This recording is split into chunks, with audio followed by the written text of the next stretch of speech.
Dick Johnson. Advertising a lucrative field. The field I wanted to own. Become the greatest. Anyone who wants to sell needs advertising. I would even advertise for the presidents. But I was cut short. The limitations. Someone always had a better idea. There were wins and losses, but never against him.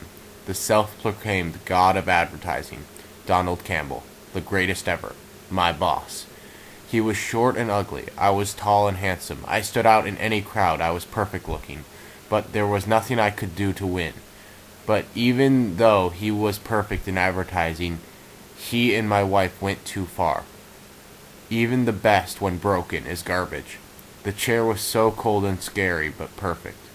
Not everyone is meant to be the greatest. Donald Campbell.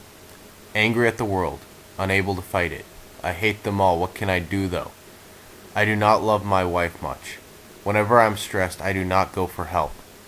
Unless the girl I'm having my affair with counts. She is usually brunette when my wife is blonde.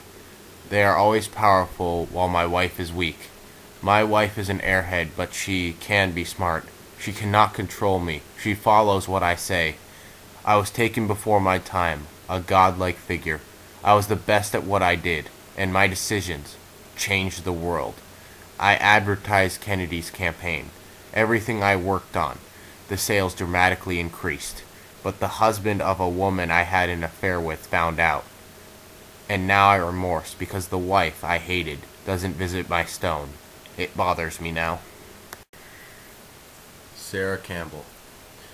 The wife of the greatest is not the greatest thing. I knew from the second I had a conversation with him, he was going to be great. I planned to marry him. Then I missed the fact that he had many problems with stress. He relaxed by having affairs, and I am to blame for his death. I always knew he was having affairs, but I didn't do anything. We had 2 kids and they were still young. I wanted them to have the best, and I knew he would treat us well. But I regret never talking to him. I always let him be.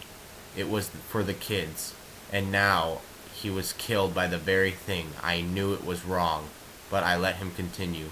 I was unsure of the reaction he would have to my knowing. I became a widow and had to move, and while we had money, it dwindled, especially when my only son had an accident. We were poor, and I had to work, the thing I dreaded. It led to my death, and I can never forgive myself for watching people do the wrong thing and not saying.